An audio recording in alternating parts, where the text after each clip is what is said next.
Hi everyone, this is Neni Carolina Chacin here. This is Songversation on the road to success, and today I am going to share with you an amazing interview with Jillian Michaels, the none other than the best coach in fitness in the United States.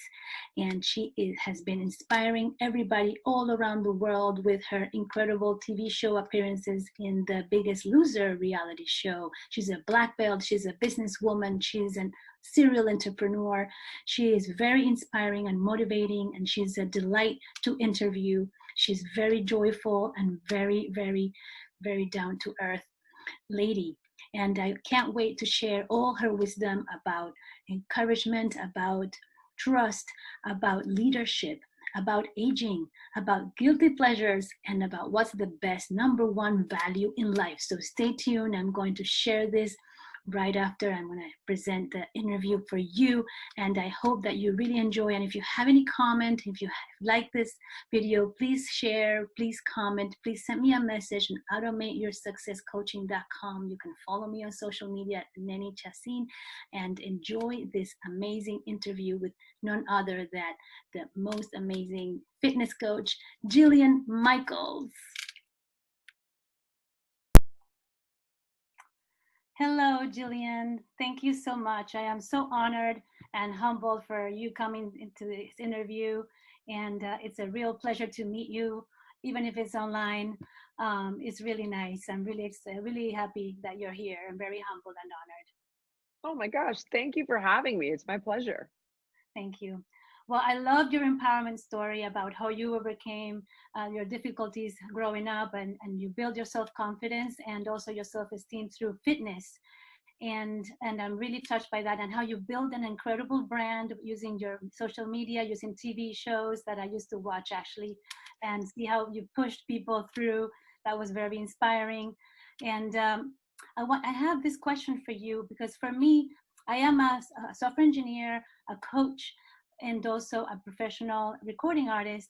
And image and success and automation, everything is very important, but nothing is more important to me than health. Without health, there's no business, there's no success. And that's one of the things that I teach, because as a cancer survivor, I turned into a triathlete. And at 40 years old, I'm 51 now.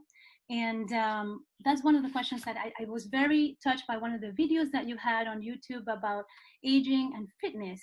And it doesn't matter what age you are, you have the same strategy for all of them, depending on their level. And I really like that. Now, would you like to tell my audience a little bit about that? Because for me, doesn't matter what. I learned how to bike at 40. I became a triathlete, and I have all the medals in the back. So what would you say about aging and fitness and nutrition? Of course. Well, first of all, I wrote an entire book about aging with a host of different doctors and scientists. Exactly. So all of the preconceived notions we have about aging are totally untrue. The reality is that there are 6 body processes responsible for how we age, and we can affect and impact all of them. How this plays into fitness and nutrition is actually very significant. Look, fitness is the #1 form of preventative medicine. Your food can be your medicine, or it can also be the source of many of your health problems. But more importantly, right, if you think I need to work out for 50-year-olds, I need to work out for somebody in menopause, I need a meal plan for, like, this is completely ridiculous. And not only is it completely ridiculous, it's dangerous. And here's why. When people come to me and they say, well, I need to work out for somebody who's 50 or somebody who's 60, I'll say, like, oh, what does that even mean? Like, what are you asking me for? A workout where you don't lift weights, or you don't jump around at all? Or what is it that you want, right? And they tend to think of it as something that's more gentle because they're so old. When the reality is that if you start to do workouts where you're not lifting weights or you don't have impact, that's actually what will age you. So, of course, what we think, right, affects how we behave, and our behaviors dictate the outcome of our reality. Now, in writing this book, there were individuals that climbed Kilimanjaro at 80, and they didn't start climbing until 70. There were marathon runners in their 80s that didn't start running until their early 80s. It's A, never too late, but B, It doesn't have anything to do with age. If somebody shows up and asks me for a workout, I'm going to ask a few simple questions. What is your fitness level? You can be a beginner at 20 and you can be a beginner at 50. You're going to get a beginner workout. What's your fitness goal? I want to lose weight. I want to gain muscle. I want to run a triathlon, whatever it might be, or perform in a triathlon. Then you're going to get a program that will facilitate that for you. They're all designed for different things, right? Some are designed for mobility, some are designed for power, some are designed for weight loss. You'll get a program for beginners for that fitness goal you have. And then are there things you like and don't like? I love yoga. I hate kettlebells. Okay. Here's a yoga program, not a kettlebell program. Fine. But it has nothing to do with your age. So I did a charity training session the other day for someone who was 61. And she goes, I'm 61. And I was like, I don't know. You look really fit, because of course it's over Zoom. And she's like, but I need you to know I'm 61. I was like, all right, well, I beat this woman's ass for 30 minutes and she killed it. She crushed it. She was doing like inverted handstands, holding wall sits for 90 seconds, doing burpees. And I was like, why did you bother to tell me you're 61? You're more fit than a 25-year-old I could have done this with right now. Okay. Well, I just needed you to know I'm 61. I'm like, that's irrelevant. I want to know your fitness level. I want to know what you like, what you don't like, and your goal, period. So when you limit yourself that way, it's really dangerous, because if you fight for those limitations, you get to keep them. Yeah, that's absolutely right. I'm so in alignment with all the things that you teach about aging, about the microbiome, all the nutrition stuff. I'm also obsessed with that, like deeply obsessed. It's very rewarding. I got confirmation by looking at your videos. I'm so thankful that you're putting out all that great content, because it really gives me confirmation that what I'm following is the right thing to stay healthy, to stay fit, and to be okay during these crazy times that we're living in. I know. And yeah, and so another thing that I was really impressed is how you've run your business. You're such a work ethic. You're so great and a great entrepreneur.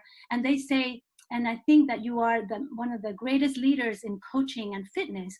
So they say that as a leader, you have three things that are most important. It is trust, courage, and vulnerability. And how do you teach this with your clients? How do you encourage people? Are you saying how do I keep them motivated, or how do I get them to trust me? How do you show them trust, courage, and vulnerability to gain their fitness? Well, the first thing is that if I make a promise, I deliver on that promise, whether it's personal or professional, and that's trust. So you may not like me, but you can trust that what I tell you is the truth or my personal truth. And if you follow it, it will deliver on the results that are promised. So personally and professionally, if you make a promise, you keep it. Courage is about taking risks, and then taking risks requires you to be vulnerable, right? So I think when you take risks and you lead by example, people see it and they feel inspired either by your success or your failure. Should you fail, and you have the resilience to learn from the setback and reapproach the situation or circumstance a little more intelligently, you've shown them that, like, hey, don't be scared.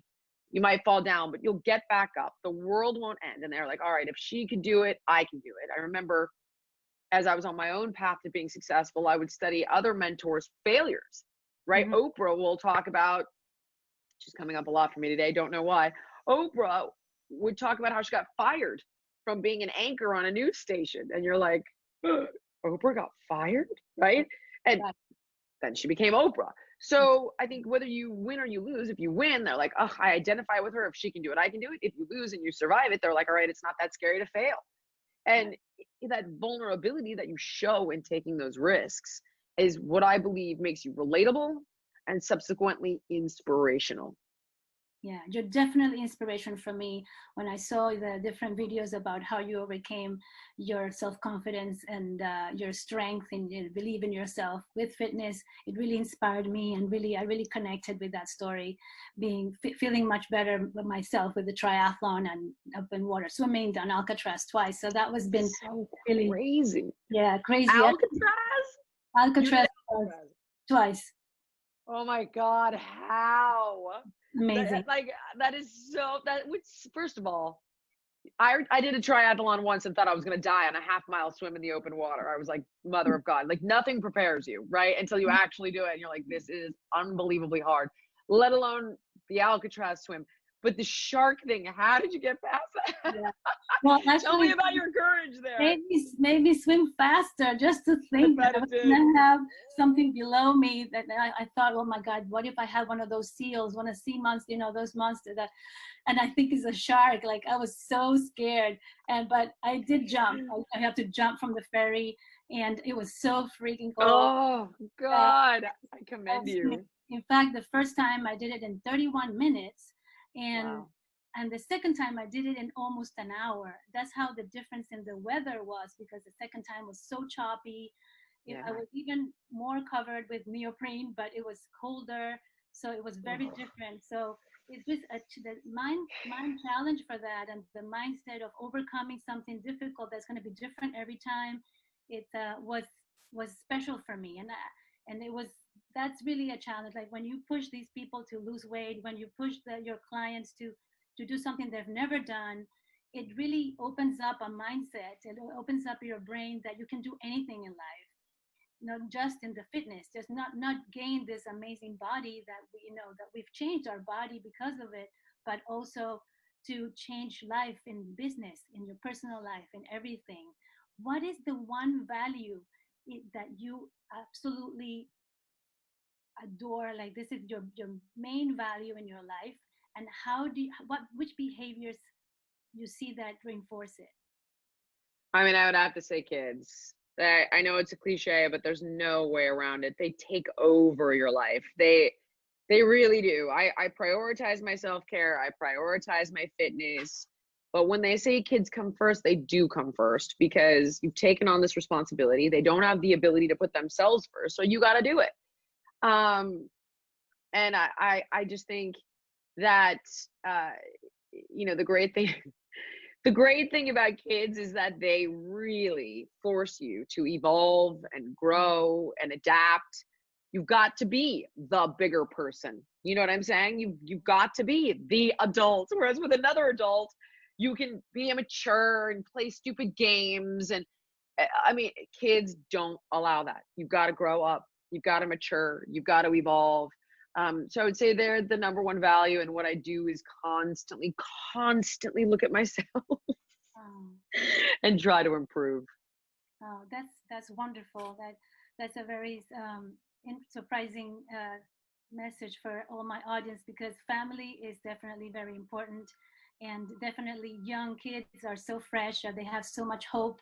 They give us so much light, and they give us permission to do things that we wouldn't do because of conventional things, and then all of a True. sudden throws that out of our lane, and it's a fantastic experience, just like a challenge in fitness, right? Then Yeah. and then lastly, I'm going to ask you one thing, that this is like a really selfish thing, but I have this problem. I have a guilty pleasure to go to ice cream when I want something.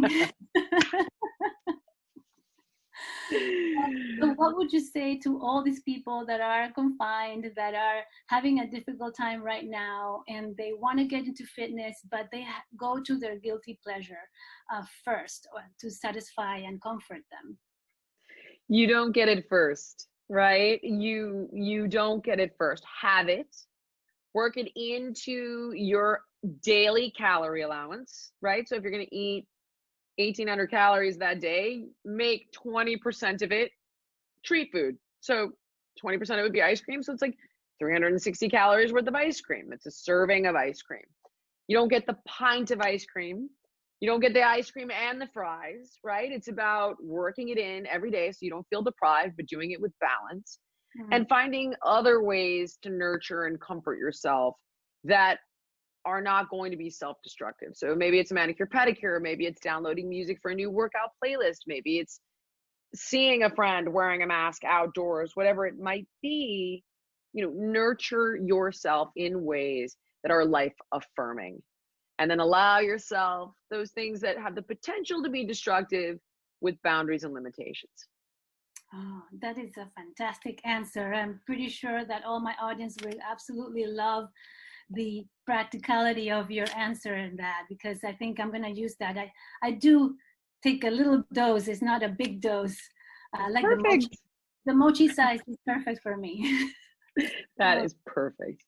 Yes. That was a great interview.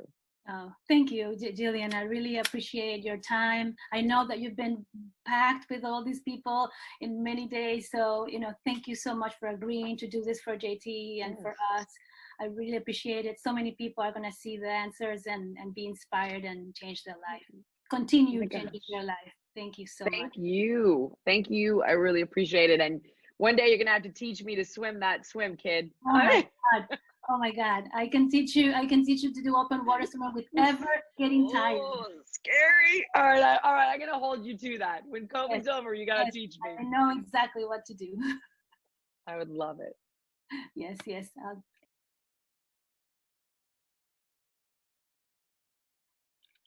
Thank you so much for watching and sharing and liking this video with the interview with Jillian Michaels. Wasn't that amazing? Wasn't that an incredible interview? She is just a delight. She is so down to earth. She's so authentic. She's so knowledgeable about fitness, about nutrition, about what's important in life. And I really resonate a lot with everything that she said. And how cool is that she wants me to teach her how to overcome the fear of swimming in the open water here in Los Angeles. We actually live very close, and she is really amazing. So I can't wait to share what happens with that. But maybe, who knows, maybe I'll meet her soon. Maybe she becomes my coach. I don't know. But keep you posted. I hope you really liked it. I hope you enjoyed that. Wasn't that incredible? She is a wealth of wisdom, a wealth of motivation, inspiration, and I want you to know that anything that you can do, you set your mind to, you can do. You can change your life at any age. You can become fit at any age. You rock. She rocks. I rock. Everybody rocks. And we can all really be fit and healthy and live a healthy, long life. Thank you so much for watching.